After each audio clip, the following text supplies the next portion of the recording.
चलिए स्टार्ट करते हैं। आज का लेक्चर जो है इट्स अबाउट मैथमेटिकल स्टैटिस्टिक्स। ये पहला लेक्चर है, इट्स लेक्चर 1। मेरा नाम डॉक्टर मुंतजिम अब्बास हाशमी है। आज के लेक्चर की आउटलाइन है, हम पढ़ेंगे रैंडम एक्सपेरिमेंट्स के बारे में और इससे रिलेटेड जो भी इंफॉर्मेशन हमारे पास होगी। सैम्पल स्पेस के बारे में हम पढ़ेंगे कि होती क्या है, इवेंट्स क्या होते हैं, और फिर हम थोड़ा सा एक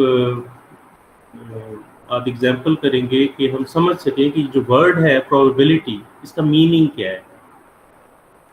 आपको मेरी आवाज़ आ रही है? सबको क्लियर? जी सर। जी sir. Okay. Yes sir. So what is probability, ये हम देखते हैं। ठीक है, स्टार्ट हम लेते हैं कि हिस्ट्री क्या है इसकी, या इसका बैकग्राउंड क्या है। ये जो प्रोबेबिलिटी थ्योरी है, ये गेम ऑफ चांस से रिलेटेड या गैम्बलिंग से रिलेटेड एक सब्जेक्ट था कैसीनोज में। टॉसिंग अ कॉइन में, थ्रोइंग अ डाइस में, या ड्राइंग अ कार्ड टाइप की जितनी भी इश्यूज होते थे, उनको डील करने के लिए यहाँ एक सब्जेक्ट शुरू किया गया, एक नॉलेज के तौर पे चीज़ों को लिया गया। तो वो प्रोबेबिलिटी का एक इनिशियल स्टार्ट समझा जाता है। इसके लिए आप अगर पढ़ना चाह रहे हैं इसके बारे में मजीद, तो ये बुक है a book on games of chess. ये जर्मी कार्डन ने ये बुक लिखी है 1663 में, काफ़ी ओल्ड किस्म का वर्जन है। अच्छा, इसी प्रोबेबिलिटी को यूज़ करते हुए फ्रेंच मैथमेटिशियन था कार्ल मोगरॉफ, उसने फाइनेंशियल मैथमेटिक्स की बुनियाद रखी, जो इस वक्त पूरी दुनिया में फाइनेंशियल डिसीजंस लेने में काम आ रहा है। तो ये प्रोबेबिलिटी 1663 से स्टार्ट होकर ऑनवर्ड्स अब तक एक बहुत बड़ी एप्लीकेशंस इसकी आ चुकी हैं प्रोबेबिलिटी थ्योरी की। आहिस्ता आहिस्ता जैसे कोर्स आगे जाएगा हम इसकी एप्लीकेशंस पढ़ेंगे।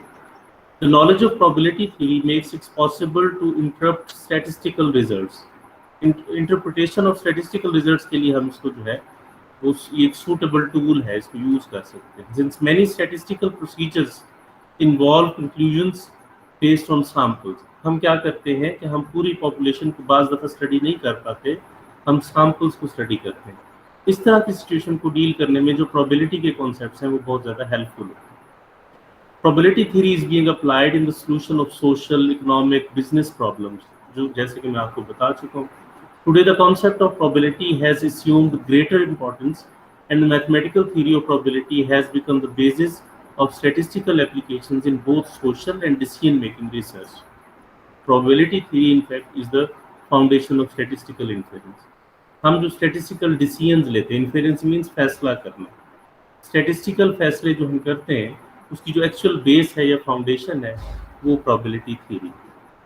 Random experiment and related information. Random experiment is one who results depend on chance, that is the result cannot be predicted. Tossing of coins, throwing of dice are some examples of random experiments. अब random experiment क्या है? ऐसा experiment जिसके बारे में आप ये ना बता सकें कि आने वाला आउटकम अब क्या होगा। जैसे किसी भी प्रोसीजर में अगर मैं 2 नंबर सीक्वेंस में ऐड करता जाऊँ, 2 पहले लिखूँ, फिर 2 ऐड करूँ 4 हो जाए, फिर 4 ऐड करूँ 6 हो जाए, फिर 6 ऐड करूँ 8 हो जाए, फिर क्या होगा? अगला नंबर क्या होगा? बताएं, अगला नंबर क्या होगा?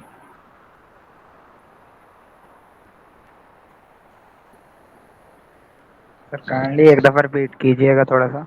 अगर मैं 2 नंबर लूँ और उसमें 2 ऐड करता जाऊँ, तो 2 के बाद 4 आएगा, 4 में 2 ऐड करूँगा 6 आएगा, 6 में 2 ऐड करूँगा 8 आएगा, 8 में 2 ऐड करूँगा 10 आएगा, 10 में 2 ऐड करूँगा 12 आएगा। अगला नंबर क्या आएगा? सर अगला उसमें 2 ऐड करेंगे 14 आएगा सर। फिर उससे अगला क्या आएगा?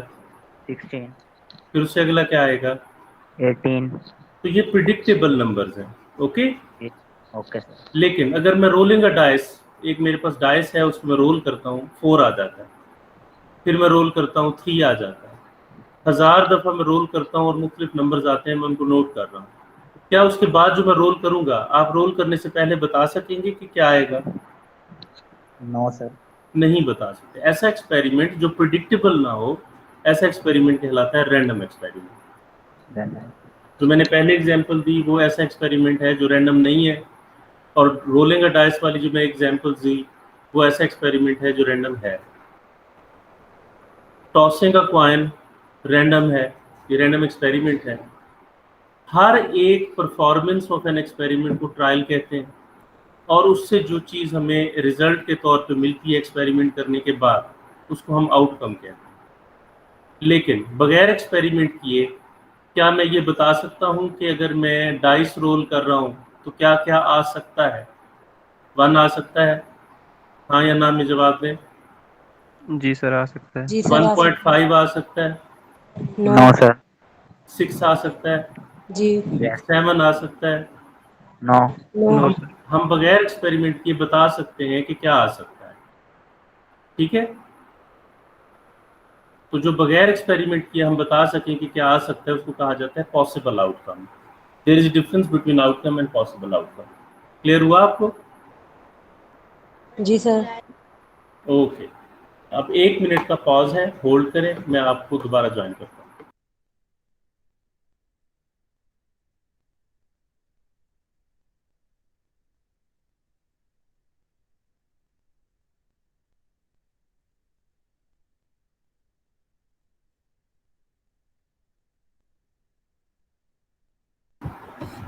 जी, मेरी आवाज आ रही है? जी सर। नेक्स्ट है सैंपल स्पेस। अच्छा, हमने आउटकम और पॉसिबल आउटकम में डिफरेंस पता कर लिया। क्या आपको क्लियर है कि आउटकम क्या है और पॉसिबल आउटकम क्या है? डिफरेंस क्लियर है या नहीं है बेटे? जी जी सर। सर है। फौरन आंसर किया करें, टाइम जाया ना किया करें। क्लियर है? Okay sir. जी जी सर। सर। ओके, तो सैंपल स्पेस पॉसिबल आउटकम है। सैंपल स्पेस जो है वो पॉसिबल आउटकम्स का कलेक्शन है किसी भी एक्सपेरिमेंट के। यानी सैंपल स्पेस एक सेट होता है जिसके अंदर हम क्या रखते हैं? Possible outcomes. जैसे रोलिंग अ डाइस का अगर मैं सैंपल स्पेस बनाऊंगा तो उसमें 1 2 3 4 5 6 आएगा। टॉसिंग का कॉइन वाले एक्सपेरिमेंट की अगर मैं सैंपल स्पेस बनाऊंगा उसमें सिर्फ हेड और टेल आएगा।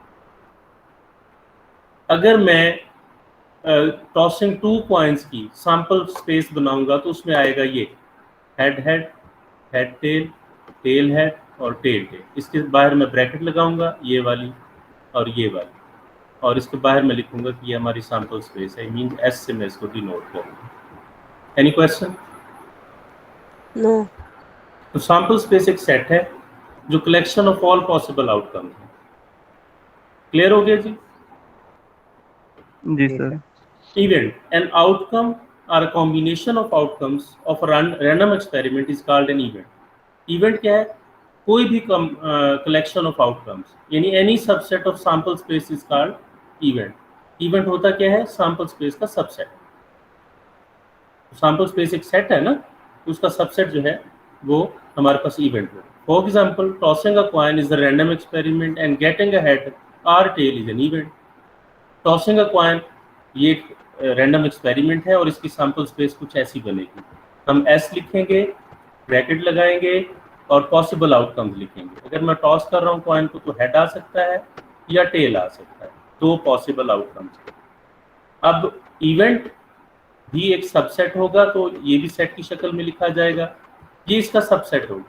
इसका सबसेट ये हो सकता है, ये E1 है, E2 ये होगा आपके पास हेड, E3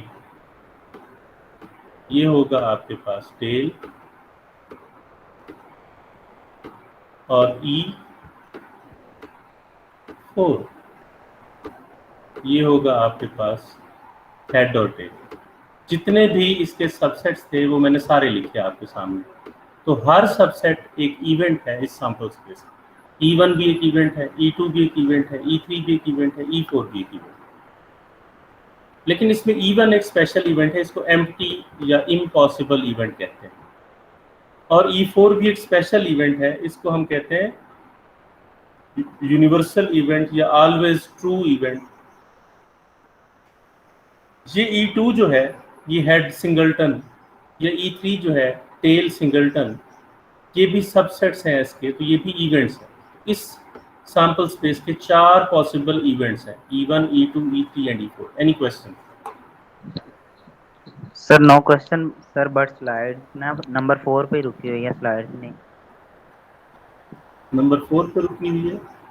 जी सर, जो आप स्लाइड पढ़ा रहे हैं साथ वो चल नहीं रही। ओके ओके, ये बात आप पहले बताएं। सर मैंने तो कहा शायद। अब नजर आ रही है? जी सर, प्रोबेबिलिटी बैकग्राउंड वाली स्लाइड। ओके, अब मूव कर रही है? नो सर, थर्ड पे है। अब नो सबके साथ यही हो रहा है? जी सर। जी सर, फिफ्थ स्लाइड से। कौन सी स्लाइड नजर आ रही है, जरा बोल के बताएं। सर, प्रोबेबिलिटी बैकग्राउंड वाले। Okay, let me view this.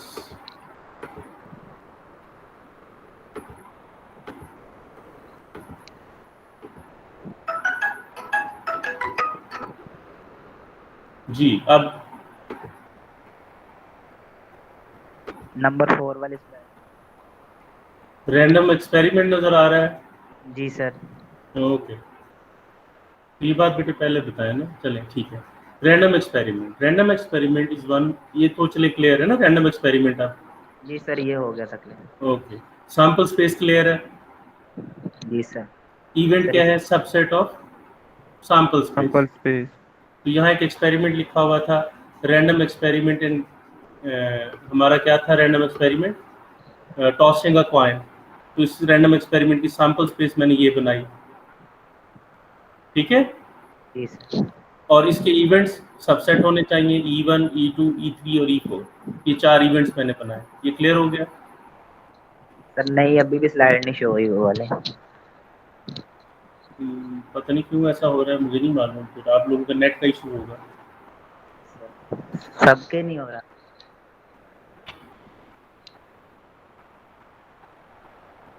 कौन सी स्लाइड नजर आ रही है? सर सर 4 वाली। रैंडम एक्सपेरिमेंट वाले। मैं तो चेंज कर रहा हूँ यहाँ से। सर यहाँ पे नहीं हो रही। Okay, let me check again. Sir अब हुई है। बेटा आप लोगों का नेट का इशू है, इंटरनेट कनेक्शन का इशू है। सर वो आप स्क्रॉल ना करें, वो क्लिक करें ना स्लाइड पे, फिर वो आई है जिस तरह अभी हुई है। सर आपने क्लिक किया था तो फिर हुई। क्या मतलब क्लिक किया था तो? कौन सी स्लाइड नजर आ रही है आपको, क्या लिखा हुआ है इसमें? सैंपल स्पेस वाली सर। अब सर अब random experiment. Okay, let's continue, चलो ओके सर। ठीक है। ये आपके पास सैंपल स्पेस और इवेंट का कॉम्बिनेशन आ गया, जी सर। ठीक है। आज के लिए ये लेक्चर मैं यहाँ स्टॉप कर रहा हूँ, ट्रायल के लिए, ठीक है। Okay sir.